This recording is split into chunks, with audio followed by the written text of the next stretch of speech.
아브라함의 본처는 사라였지만 첩이 있었죠. 사례 때 하갈이 있어요. 그는 시종의 어머니가 영원히 종이고, 사라가 죽어서 장사되면 그두라가 민족 계보의 무기를 입게 된다는 거예요. 사라가 계속 보는 게, 사라는 죽었으니까. 그래서 그 후처 신분, 처라고 하는 신분과 첩이라고 하는 신분이 얼마나 성경에서는 중요하게 다뤄지는지를 저 시간에 길게 설명을 했었어요.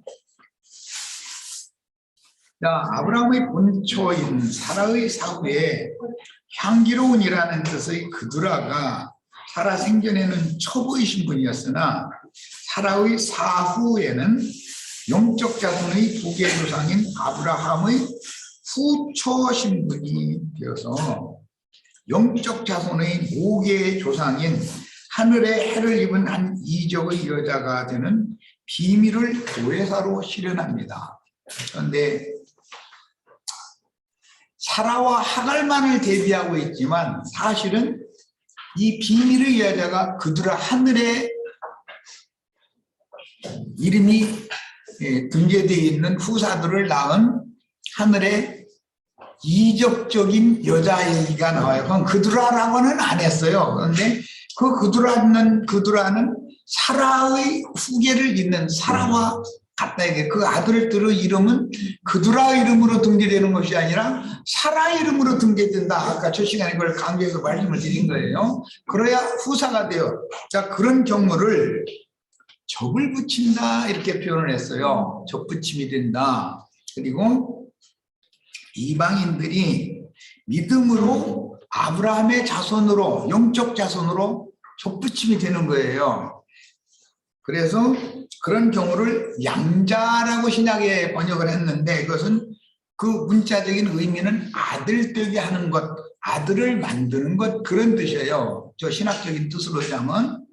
이 말은 아들의 자격이 없는 자였는데 어머니가 후처로 신분이 상승이 되면 그 후처가 난 아들들이 후사의 자격을 갖는다 이 말이란 말이야. 아들이 된다 이 말이에요. 그러니까 셈족의 조상인 에벨이 벨렉과 욕단 계보로 나뉘었다가 나중에 다시 합쳐졌다가 나중에 또 이렇게 갈라졌다가 또 합쳐졌다, 이것을 반복했는데 이것을 실현한 분이 예수님이었다 이 말이에요. 예수님이 후사다 이거예요. 그것은 오늘 이제 계시록 시대에는 기독교계라고 하는 것은 어머니가 두 여자예요. 로마교라는 여자도 있고 개신교라고 하는 여자도 있어요. 있는데 로마교나 개신교를 하나님이 예수 그리스도의 아내로 취급하지 않는다 그런 거예요. 다 도태당한 어머니, 자들의 어머니인 것이며, 신학적으로 아무리 훌륭하고 똑똑해도 유대교 랍비들은 주님께서 보실 때 그 아브라함의 자식이 아니었단 말이에요. 그래서 자신들은 아브라함의 후사들이고 자신들의 어머니는 사라로서 우리 어머니가 가늠 중에 우리를 낳지 않았는데 왜 우리를 음란한 자 중에서 나온 자들이라고 이렇게 말하느냐 해서 뭐 따지니까 너희가 아브라함의 자손이라면 나의 때를 그렇게 고대하고 날 기다렸을 것이지 나를 보고 나서 죽이려고 하지는 않았을 거다. 너희는 사실은 너희 애기는 마귀다. 아주 단정을 딱 해버렸어요. 이게 얼마나 중요한 말인지를 알아야 돼. 이게 경륜과 관계가 있는 것이기 때문에, 하나님의 경륜과 관계가 있어서. 그래서 우리는 예수 그리스도의 구속을 통해서 영적 참 아버지인 하나님의 아들들로 접붙임이 된 신분들이 됐다 이거예요. 유대인 율법과 선지자의 때에는 우리는 첩자식들이었어요. 버리신 자식들이죠. 족보에 못 들어가니까. 그런데 율법과 선지자의 때가 종결이 되고 인자 예수의 때가 오기 시작한 이후로는 우리가 믿음으로 말미암아 하나님의 아들로 양자들이 다 됐다 이래요. 이것이 성경이 얼마나 중요하게 다루는지를 알아야 돼요. 자, 이제 오늘 우리가 나누는 것은 온 천하의 왕들이 나오지만 동방에서 오는 왕들이 나오니까 실제 영적 전쟁은 왕들의 전쟁이거든. 그러니 이제 이 말씀을 나누는 중이에요. 지금 아브라함의 후초로 상징된 하늘의 해를 입은 한 여자는 서방의 이방 땅을 돌아서 안디옥 교회에서 파송한 이방인의 사도가 바울이었어요.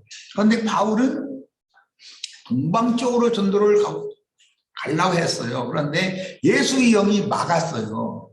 너는 동방으로 전도를 하려고 하지 말고 서쪽으로 가라 해서 지중해를 건너 마게도니아로 갔어요. 그럼 바울의 고향이 있는 길리기아 도가 오늘날 그 그리스의 남부에 있는 마게도니아 지역에 있는 땅이었단 말이에요. 그 땅에 전도를 하기 시작해서 아테네니 고린도니 뭐 이런 데로 이제 전도를 하기 시작해서 그 그리스가 신들의 나라예요. 헬라가. 그런데 거기에 전도를 시작해가지고 로마에서 일러리곤이라는 오늘날 말하자면 스페인, 포르투갈 이런 그때 당시는 해가 지는 쪽이 그쪽이라고 봤기 때문에 거기가 땅끝이라고 믿었어요. 그때 당시 땅끝이라는 말은 일러리곤 지역을 말하는 거예요.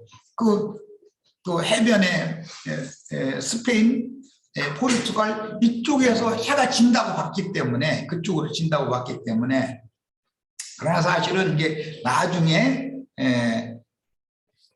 천동설이 지동설로 바뀌고 그 다음에 나침판을 통해서 남북 방향을 딱 설정할 줄 알고 그에 따라서 항해 기술이 이제 발전하게 되고 이렇게 되면서 점진적으로 그 항해 기술 나침판 그 좌표 이 위도 경도를 잘 따라가면 지구는 둥글기 때문에 그 방향 그대로 가면 그 자리에 다시 온다라는 이제 믿음이 생긴 거예요. 이제 그걸 기초로 해서 항공기술 비행기를 띄워서 어디 가고 싶은 대로 좌표를 찍어가지고 그곳으로 비행기를 쭉 가면 그 도시에 가고 이런 것이 이제 발전하게 된 거예요. 현대 문명이 이렇게 된 거예요, 지금.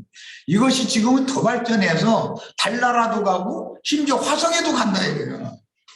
비행술이 이제 발전한 것이죠. 그리고 어마어마한 그 동력을, 추진력을 이제 사람이 고안해서 발전기를 만들어 가지고 어떤 그 물체를 거기다 뭐 짐승이나 사람을 태워 가지고 뭐 달 같은 데로 먼데 지구 밖으로 보낼 수 있는 그런 이 발전된 동력을 사용할 줄 알게 됐잖아요. 지금은 참 어마어마한 시대에 살고 있는 거지.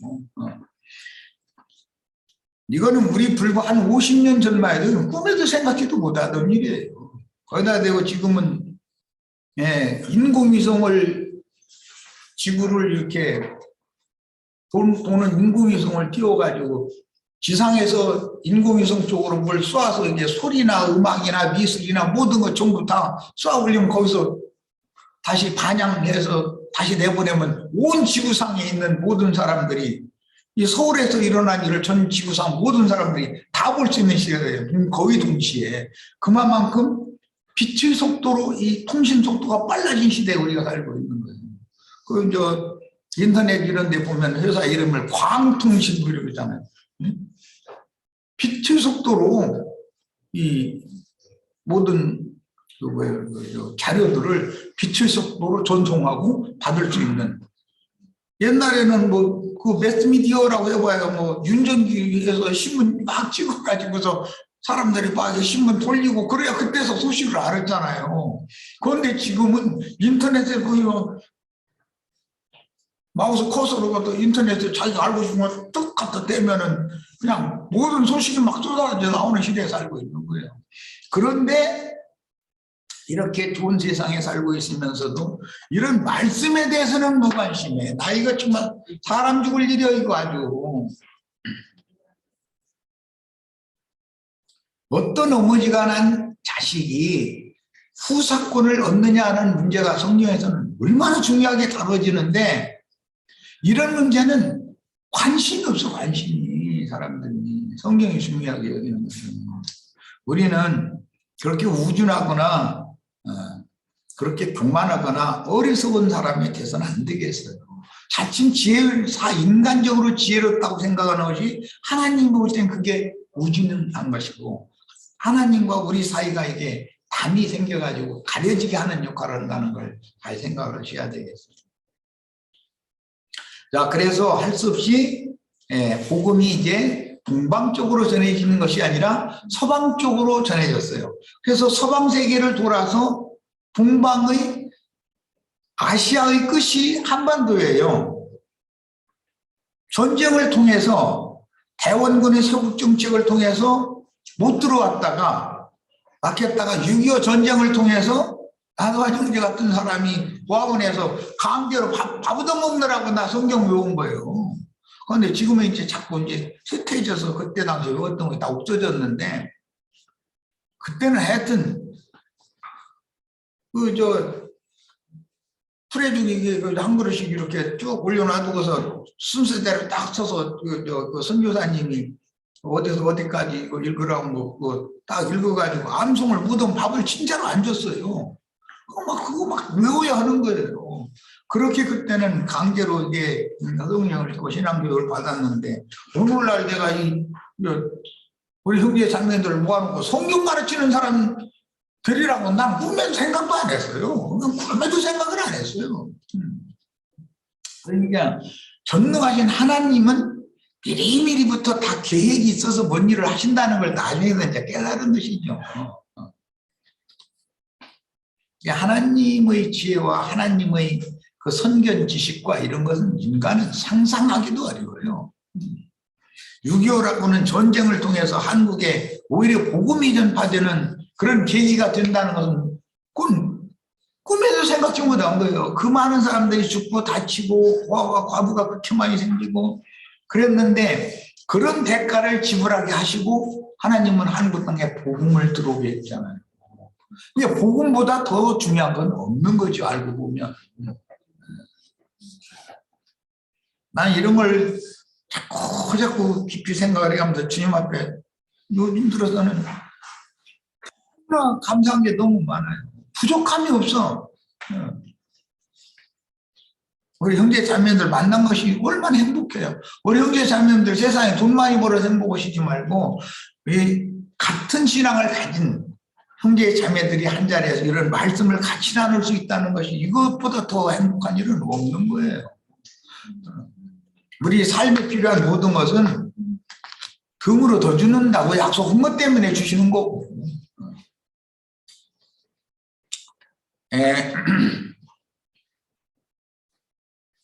아브라함의 후초로 상징된 하늘의 해를 입은 한 여자는 서방의 이방 땅을 돌아 동방의 이방인들에게 전파된 복음을 받아들인 세상 끝의 교회가 낳은 아들들인 증인들이 주 안에서 자다가 일어난 하늘 군대를 이끌고 죽은 자들의 세속교회의 하수물인 유브라데를 건너 심판 골짜기인 에서산으로 내려와서 불사르는 유다와 요셉 족속들에 대한 예언을 이루어 불꽃 천사들이 될 것이다. 이 불꽃 천사들은 육의 몸을 입고 있는 상태가 아니고 영의 몸을 덧입고 영광의 세계에 나타나서 영광의 세계를 상속받은 후사들이 있는다, 이런 말인 거예요. 사도시대에 이방인들을 위해서 그 영께서 안디옥 교회에서 사도들을 파송하실 때 바나바와 사울, 나중에 바울이 됐죠, 를 파송하셨고, 바울이 이방 사역의 중심이 되었으니 사라, 하갈, 그들의 모계에 대해서도 자세히 깨달아야 합니다. 아브라함, 이삭, 야곱, 이스라엘의 그 계보만을 아는 것이 성경을 다 아는 게 아니에요.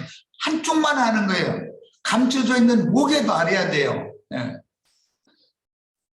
바울 형제님께서는 아시아로 전도를 하러 가려고 했으나 예수의 영이 막았고 지중해 건너의 마게도니아로 방향을 잡게 하셨으므로 아덴이라고 하는데 아테네죠. 잘 아시는 것처럼 아테네와 고린도, 빌립보, 데살로니가, 골로새, 그다음에 로마, 일루리곤까지 가려고 그랬지만 바울은 일루리곤은 가지를 못하고 이제 순교를 했죠. 그런데 나중에 로마교가 일루리곤, 스페인을 통해서 포르투갈을 통해서 해양대국을 만들어 가지고 저기 남미까지 가서 전도를 했단 말이에요. 로마교를 전한 것이죠. 서로마교를. 그런데 동방교회라고 하는 콘스탄티누스라는 황제가 동방교부가 황제가 됐기 때문에 거기를 통해서 그리스 정교회 오늘날 그 러시아 모스크바에도 보면 어마어마한 그 카톨릭 신전이 있잖아요. 그럼 그들이 막 문화 이런 것이 어마어마하거든요. 그게 동방 정교회란 말이에요. 서방 천주교와 동방 정교회가 그렇게 발전을 했어요. 그 사이에 세계 1차, 2차 대전이 일어나게 됐고 그 세계 1차, 2차 대전을 통해서 유대인들이 히틀러를 통해서 대대적인 박해를 받은 사실을 잘 알 거예요. 그런 사건이 일어났고 유대인들이 자다가 깨어났다. 왜 우리가 이렇게 이런 고난을 당해야 되는가? 우리가 다 하나님의 말씀에 따라서 우리는 이제 다 시온으로 돌아가야 되기 때문이다. 시온으로 돌아가야 된다.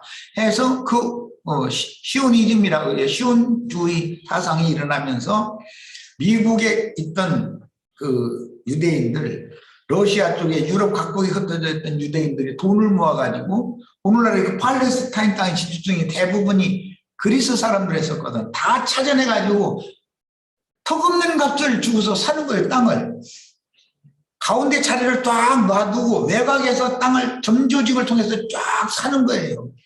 가운데 땅에는 출입 통제, 맹지가 되게 만들어버려요. 그러면 헐값이라도 이거 좀 사달라고 이제 4.5개 만들어. 그래가지고 그걸 몽땅 사고 또 그런 식으로 해가지고 오늘날 팔레스타인 땅을 회복을 했어요. 땅을 사는 얘기 이게 성경에 얼마나 중요하게 다룬지를 땅을 회복해야 된다. 땅을 물려야 된다.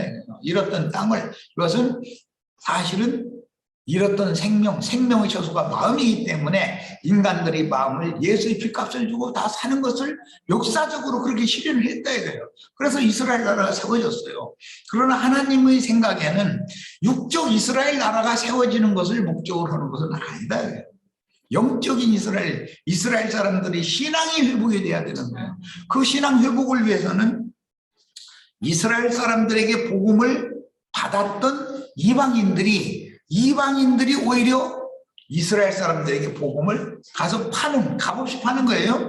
파는 장사꾼 노릇을 하는 시대의 전환이라는 것이 온다 이거예요. 그것이 이스라엘 12지파가 하나님이 보낸 하나님의 좀 선지자들 증인들을 통해서 인침을 받는다. 인침받은 이스라엘 12지파가 오는 세상에서는 땅에 그리스도의 왕국을 세우는 것이고 인을 쳐주던 사람들이 순교를 당해서 승천하면 불꽃 천사들이 되어져서 구름 천사들이 되어져 가지고 그들이 하늘의 왕국을 상속하게 되는 거다. 이것이 하나님의 비밀이라는 거예요. 그런데 이런 것을 이렇게 소상하게 가르치려고 그러면은 기독교가 너무나 그 앞에 미리 뭔가 불필요한 것 들어가다 너무나 많이 세뇌를 시켜놔가지고 이런 진리 증거를 하기가 어려워요.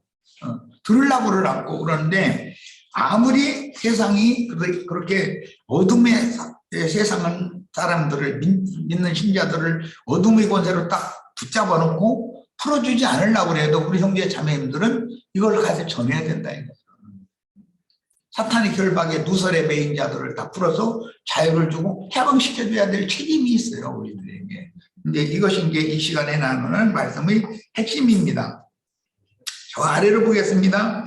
세상 나라는 영적 세계의 표상이며, 세상 나라라고 하는 것은 하나님의 나라, 주님의 천국을 설명하고자 하는 표상인 것이지 세상 나라가 모든 것을 이루는 건 아니다. 아까 이스라엘이 회복이 됐어도 육적 이스라엘의 회복은 주님의 뜻에서는 그건 완전한 회복이 아니다라는 것 같은 이치예요.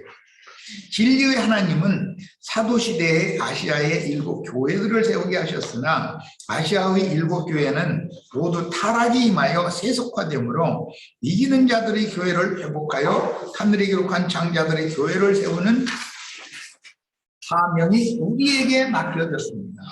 오늘 이 양양으로 내가 이제 2주를 하게 되었고, 양양에서 첫 집회를 이런 말씀을 나누게 하신 것도 나는 주님의 어떤 깊은 뜻이 있을 것이라고는 분명히 그거를 생각하고 있어요.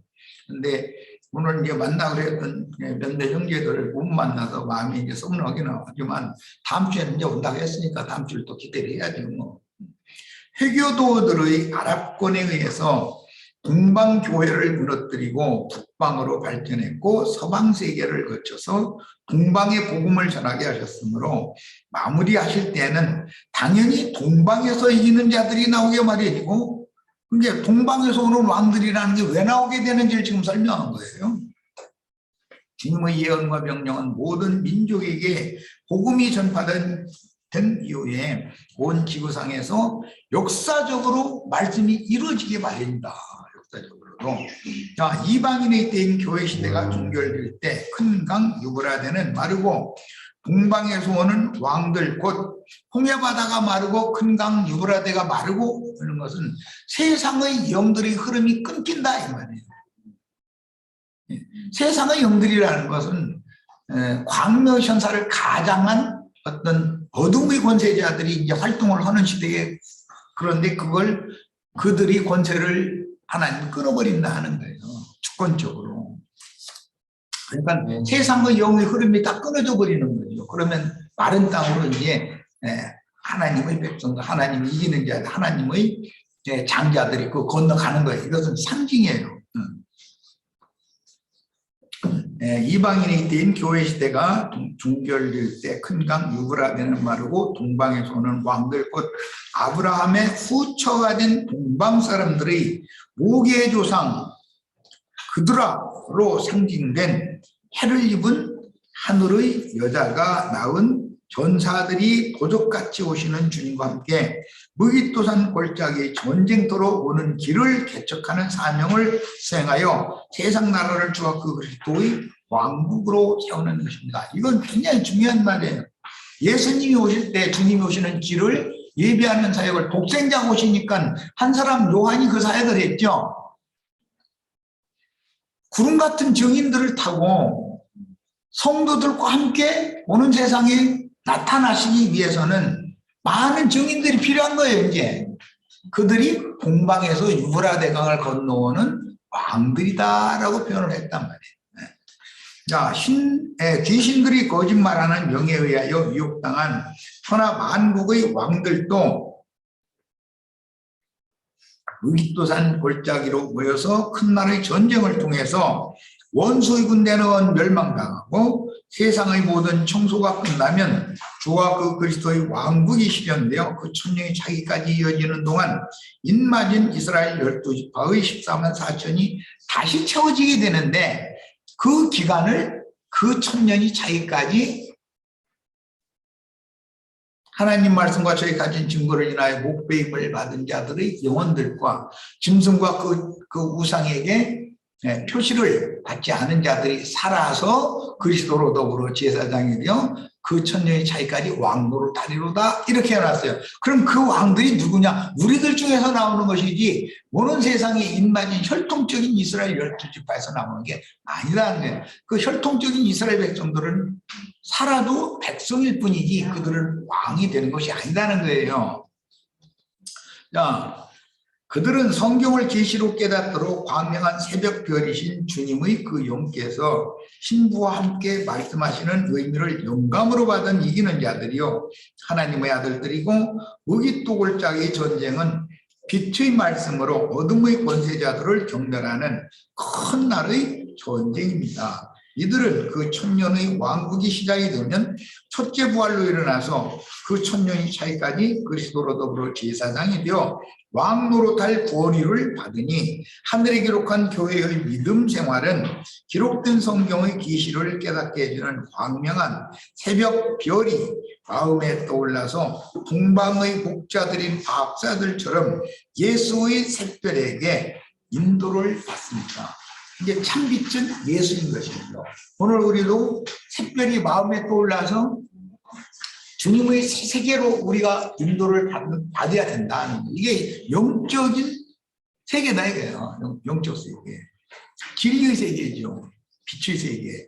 이미 앞에서 여러 번 강조한 바와 같이 애굽의 하수와 유브라데 하수는 세상 심판 시기의 사악한 세상의 흐름이며 세상과 짝든 신자들의 세속 교계의 흐름을 상징한 말씀이니 현재의 교계 상황은 큰 강 유브라데의 하수가 급하게 흐르는 형편이고 큰 음료는 많은 물 위에 지금 큰 음료는 세상교회를 말하는 거예요.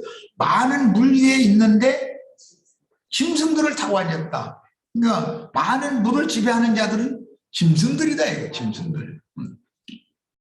주님은 옛적에 애굽의 하수를 마르게 하여 홍해를 마른 땅으로 건너게 하였듯이 큰 강 유브라데의 흐름을 끊어버리고 주 안에서 자던 빛의 아들들을 이끌고 동방에서 오는 왕들을 마른 땅으로 건너오도록 지금 길을 준비하시는 중입니다. 요한이 초림 주님의 길을 준비했던 것처럼 오늘 우리는 재림 주님을 위하여 동방에서 오는 왕들이 마른 땅으로 건너도록 길을 준비해야 된다. 죽음의 물이 아무리 급류로 흘러도 모든 세대마다 죽음의 강을 살아서 걷는 히브리인들이 있었고 죽음의 세계를 건너 광야의 연단 과정을 통해서 속사람이 장성하게 자라 하나님의 군대가 되고 그들은 생명의 세계를 욕으로 받아들일 이기는 자들입니다. 이게 해를 입은 여자가 낳은 철장 권세자인 것이죠. 자, 계시록 이게 본문입니다. 20장 4절로 6절 또 내가 보좌들을 보니 거기 앉은 자들이 있어 심판하는 권세를 받았더라 그랬어요. 주님께서 마태복음 23장 말미에 자기 백성들에게 심판한다라는 것은 재판장이 언도를 하는 것 같은 그런 법정 용어예요. 자기 백성들에게 선언하신 말씀과 같이 그 영의 말하게 하심을 따라 각지에 흩어진 이스라엘이 절기를 지키러 모인 자리에서 베드로와 11 사도들이 전도했지만 배척한 자들에 대하여 또는 각처의 유대인들을 향하여 발에 번지를 떨고 이방인에게로 가면서 선언한 선고가 영적 심판 선언이었다. 너희가 하나님의 행동을 자처하지만 너희가 말씀을 들을 귀가 열리지 않고 우리 이 주님께서 보내신 믿음의 말씀, 구원의 말씀을 우리에게 맡겨서 우리가 이 사명을 수행하는데 우리를 배척하니 너희에게는 이제는 분깃이 없다. 우리는 차라리 이방인에게로 가겠다. 완전히 이제 이방인의 때로 이제 그러니까 그때까지는 인자 예수의 때에 있었던 것이죠. 이제는 지금부터는 이방인의 때로 전환이 되는 거예요. 이게 세상 심판이 끝난 후 영원한 복음을 최후로 증거할 증인들이 받았던 영으로 지금은 또 시대가 이렇게 전환이 되는 거예요. 이스라엘 12지파 인마진 종들에게 인을 친 후 인마진 12지파가 나가서 전도를 시작하면 세상이 새롭게 된 새 세상이 실현된다. 세상을 새롭게 하는 것은 하나님이 보낸 전도자들이 나가서 사람의 심령과 마음을 새롭게 하는 말씀을 선포할 때 그 받아들이는 사람들을 통해서 세상이 새로워지는 것이다. 그 당시 세대들에게 전한 영원한 복음을 믿음으로 받아들이면 오른편 양으로 분별되어 주의 장막에 거하게 되지만 거부하는 자들에게는 왼편 염소로 판단하는 선언을 하게 되며 현재의 많은 신자들은 염소무리의 세상에 버려둠을 받고 그들의 후손들은 철장 통치를 당하는 마국 백성들이 되는 것입니다. 오늘 세상엔 곡과 마고의 세상이 되는 것이지 오늘날과 같은 세상이 아니죠. 자, 본문 말씀 더 나갑니다. 또 내가 보니 예수의 증거와 하나님의 말씀을 인하여 목배임을 받은 자의 영혼들과 또 짐승과 그의 우상에게 경배하지도 아니하고 이마와 손에 그의 표를 받지도 아니한 자들이 살아나서 그 시도로 더불어 그 1000년 동안 왕도로 다리니 그랬어요. 이건 이제 독생자로 오셨던 예수님이 마태복음 23장 말미에 보면 주의 이름으로 오시는 이여 할 때까지 너희가 나는 다시 보지는 못할 거다. 그러면 그들이 주의 이름으로 오시는 이여 할 때가 되면 또 만날 거다라는 말인 거죠. 그러니까 이방인의 때가 끝나기까지는 그들은 유대인들은 주님을 다시 볼 수가 없어요. 그러나 이방의 충만이 차고 나면 주의 이름으로 주님이 다시 재림을 하실 거니까 그때는 이스라엘 12지파가 또 자신들의 메시아를 만난다 이거예요. 이게 하나님의 비밀이에요. 이런 것은 성경에서 로마서 11장 15절의 계시와 같이 사람들의 영혼을 받아들여 주시면 죽은 자 가운데 살아나는 것이고 사람들의 영혼을 버려버리면 그냥 죽은 상태로 버림을 받은 거예요. 그것이 둘째 사망인 거예요. 이런 개념이다 이거예요. 그러니까 이제 하나님은 경륜적으로 이방인의 때 동안은 이스라엘 12지파를 말씀을 먼저 받았던 자들임에도 그들을 가지를 얼마를 쳐내버린다 이거예요. 그 자에다가 이방인들을 좀 붙여서 충만한 수가 채워지고 나면 쳐서 끊어졌던 이스라엘을 다시 또 회복시켜서 그리스도의 나라를 다시 세운다 이거예요. 그런데 유대인들은 항상 땅의 기업을 받아요. 젖과 꿀이 흐르는 가나안 땅 전부 약속이 전부 땅에 관한 거예요. 그러나 이방인들은 영에 속한 것, 하늘에 관한 약속을 받아요. 그래서 하늘에 간직한 영원한 기업을 받는 건 동방에서 오는 왕들이 받는 것이고 땅의 기업을 받는 것은 유대인들이 받는 것이다 하는 거예요. 이게 성경이 암시예요. 증인들 예수의 증거 하나님 말씀이나 목배물 받은 이런 얘기를 했는데 기독교계는 이게 너무나 중요한 말을 내가 지금 하는데 기독교계에서는 이런 말을 제일 듣기 싫어해요. 왜? 죽기를 무서워하므로 일생애며 종로로 사는 관념이 있게 마비게 탈취당해 있는 중이기 때문에 믿는 이들이 반드시 속사람이 온전함을 이루는 과정 동안 교회 생활을 신실하게 잘 해가지고 온전케 된 의인의 영들이 되면 이 겉장막, 이 흙집, 이 첫 장막이 무너져야 그 무너질 때 속에 새로 창조하고 새로 만드신 그리스도 형상과 모양으로 만들어진 속사람이, 새 사람이 영광 중에 영의 몸을 입고 나타나야만 구사가 되는 것인데 기독교인들은 이런 얘기면 아주 싫어해요. 육신이 살아서 죽음을 보지 않고 휴거되는 이런 거나 죽어오고 있고 또 주님이 다시 오실 때 뭐 천사들 앞에서 나팔 불어가면서 오신다 막 이런 그런 그 문자적인 그런 사상에 붙잡혀 버린단 말이에요. 근데 우리 형제 자매님들이 지금 이런 듣는 나팔 소리가 무슨 나팔 소리인가 분별할 줄 알아야 되는 거예요. 또 나도 나가서 이 나팔을 부를 줄 알아야 되는 것이죠. 동일하게. 그래야 주님 뜻이 이루어지는 거니까. 자, 그 다음에 그 나머지 죽은 자들은 그 1000년이 차기까지 살아나지 못하더라. 그랬으니까 그 1000년이 차면 살아난다는 말이에요.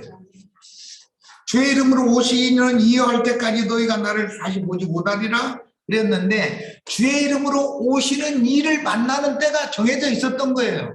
그러려면 그동안에 이방인이 때라는 지나가야 된다 이런 말이란 말이에요. 그런 것처럼 그 1000년이 차이까지는 살아나지 못한다라는 말은 불신자들이 다 영원한 불못에 다 던져 넣는다는 말이 아니고 믿는데 왕들이 되지 못한 백성의 수준에 이른 자들은 그 1000년 동안 티끌 가운데서 수치를 당하게 그냥 버려놔둔다 이 말이다. 그러니까 이기는 자들만 철장 권세자들만 왕권을 받아가지고 땅에 회복된 이스라엘 나라의 왕권자들 제사장권자들을 통해서 주의 성령께서 함께 계신 그 동방에서 오는 왕들과 함께 주님 도적같이 오셔가지고 그들을 다스리는 거란 말이에요. 땅의 백성들을 뿐만 아니라 마국 백성들을 복들을 통해서 마국 백성들을 다스린다 이거예요. 세상 나라를 또 다스린다 이거예요. 이런 양면이 있다. 한 면에서는 생명 안에서 왕노릇을 함으로 진리 말씀을 들을 사람들한테 진리 말씀으로 생명을 공급하는 거, 목자로서 그거 이제 다스린다고 그랬어요. 또 한 면에서는 치리가 필요하다. 치리가. 그것은 철장 권세로 한다 했어요. 막 길것을 깨는 것처럼 막 이렇게 한다.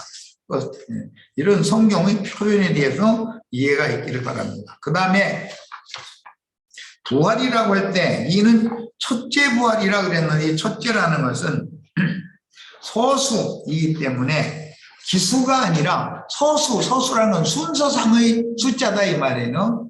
영어는 뭐 first, second, third, fourth 이렇게 하면 내용이죠. 1, 2, 3, 4 이렇게 기본 수의 개념을 말하는 것이 아니고, 그래서 이것은 서수이기 때문에 서수를 말할 때는 가장 좋은 첫 번째 으뜸 그런 뜻이다. 그 다음에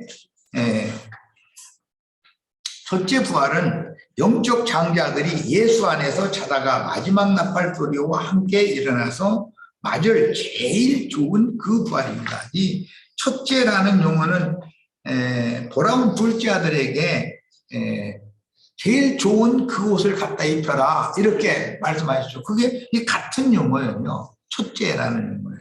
그 다음에 구약시대 이스라엘 12지파가 교회 밖의 세상에서 징벌당한 후에 교회 시대의 종결기에 그리스도께 접붙임을 받아 회복된 것과 같이 교회 중의 이기는 자가 되지 못한 다수의 신자들이 오는 세상의 그 천년의 차이까지 메시아의 왕국에서는 세상의 염소무리와 섞여서 철장 통치를 당한 후 그 천년이 차면 다시 접붙임을 받아 살아난 영세의 백성들, 이 사람들은 왕 같은 제사장이 되어 왕으로 다스린다는 사람들이 아니고, 계시록기 21장에 보면 땅의 백성들이, 많은 백성들 얘기가 나와요.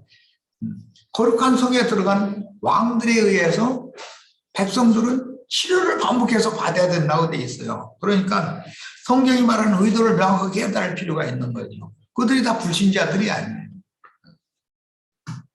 이런 이치는 이방인들의 구원을 위해서 참 감람나무 가지들인 이스라엘의 더러는 꺾였으나 이방인의 때가 종결되어 순교자의 수와 이방의 충만함이 찬 후에는 교회 추수와 함께 빗맞은 12지파의 신앙 회복이 있는 것과 같은 이치다.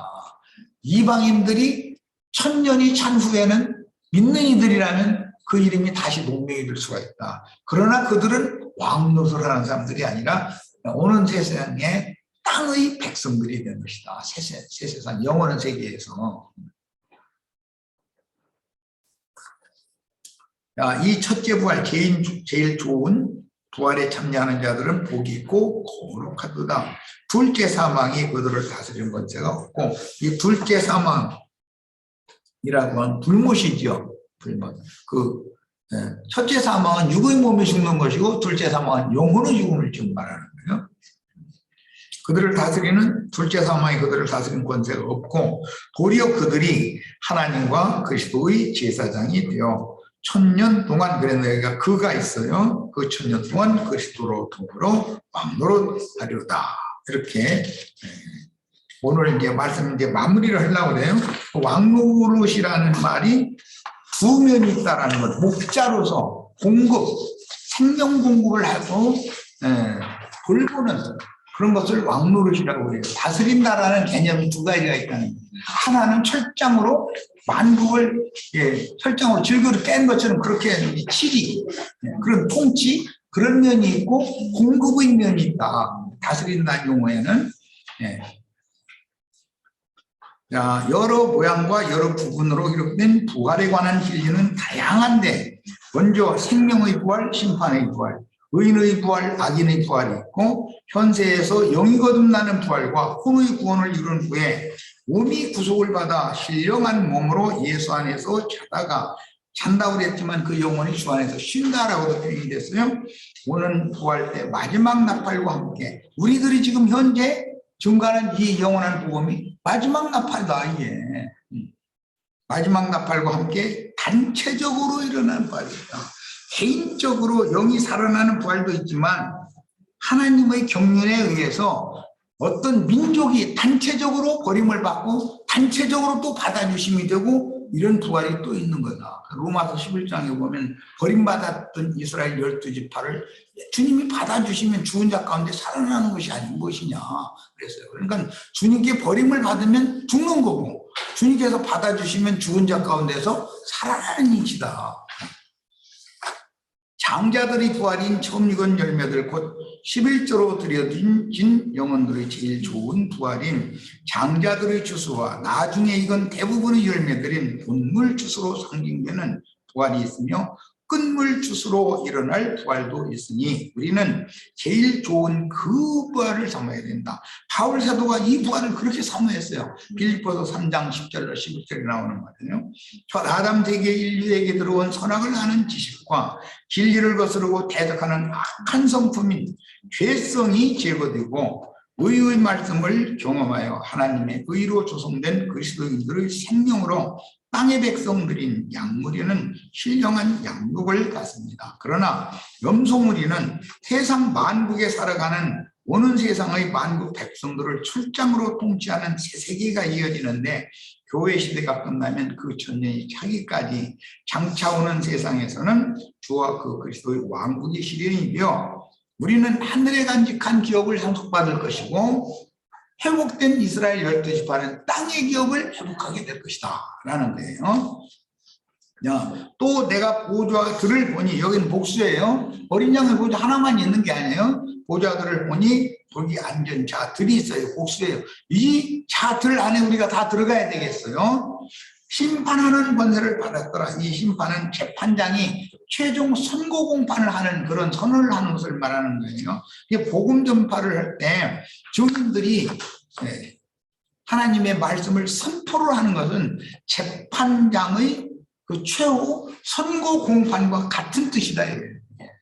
그러니까 증인들이 그렇게 선포하면 증인들이 선포한 말씀과 같이 역사상의 이것이 주님 이루는 것이다라는 것이죠.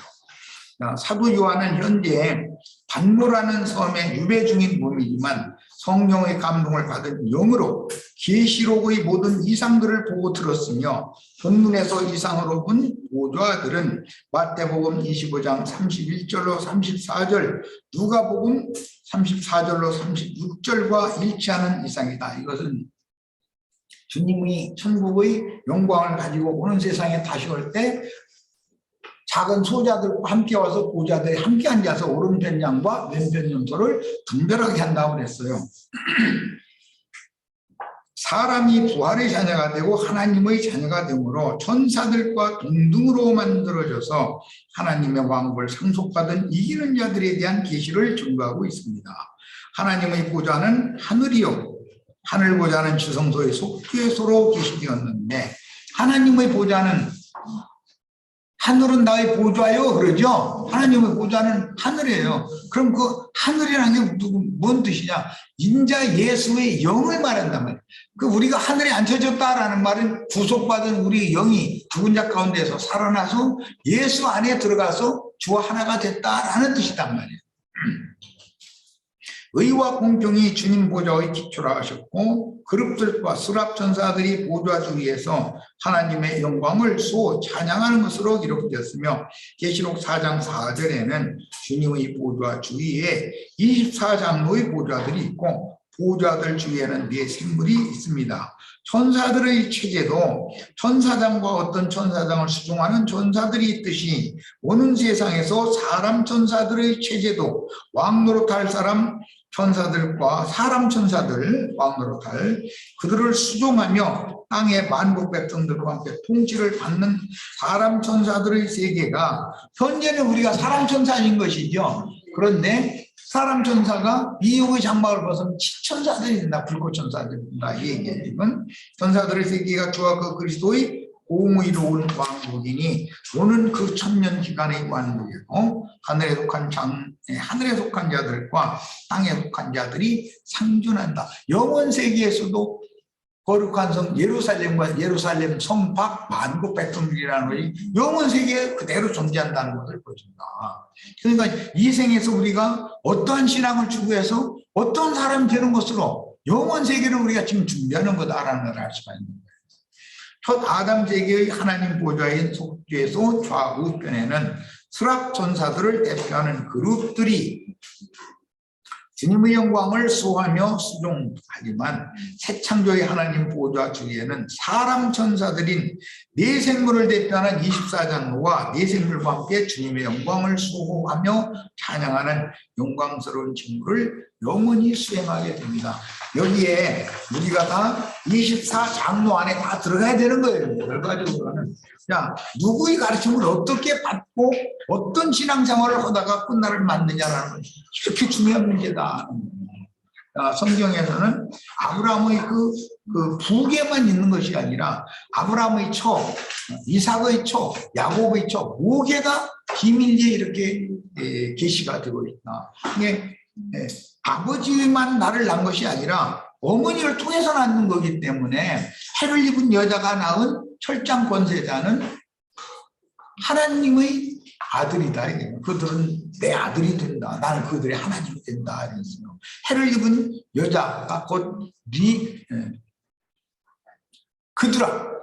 구약의 예배에서는 그드라로 상징이 됐는데 비밀스럽다. 이들은 동방 사람들이었다는 거예요. 동방 사람들은 동방 사람 보면은 많은 족속이 섞여 있어요. 그래가지고 많은 족속이 섞여 있지만 중간 잡족이 섞여 있지만 그 중에서 제일 이제 중요하게 여기는 건 이제 라헬 계고 그게 이제 나홀성의 야곱의 둘째 아내 라헬 계보가 동방 사람들이죠. 그들은 특별한 사람들이에요. 정절을 지킨 자들이라는 거예요. 동방 사람들은 혼족으로 돼 있어요. 많은 사람들이 동방 족속이거든요. 자, 여기까지서 모든 말씀 마치겠습니다. 우리는 많은 잡족들 중에서도 정절을 지킨 거룩한 어린 양의 대필이 다 되는 그런 교회를 반드시 세워야 되겠습니다. 마칩니다.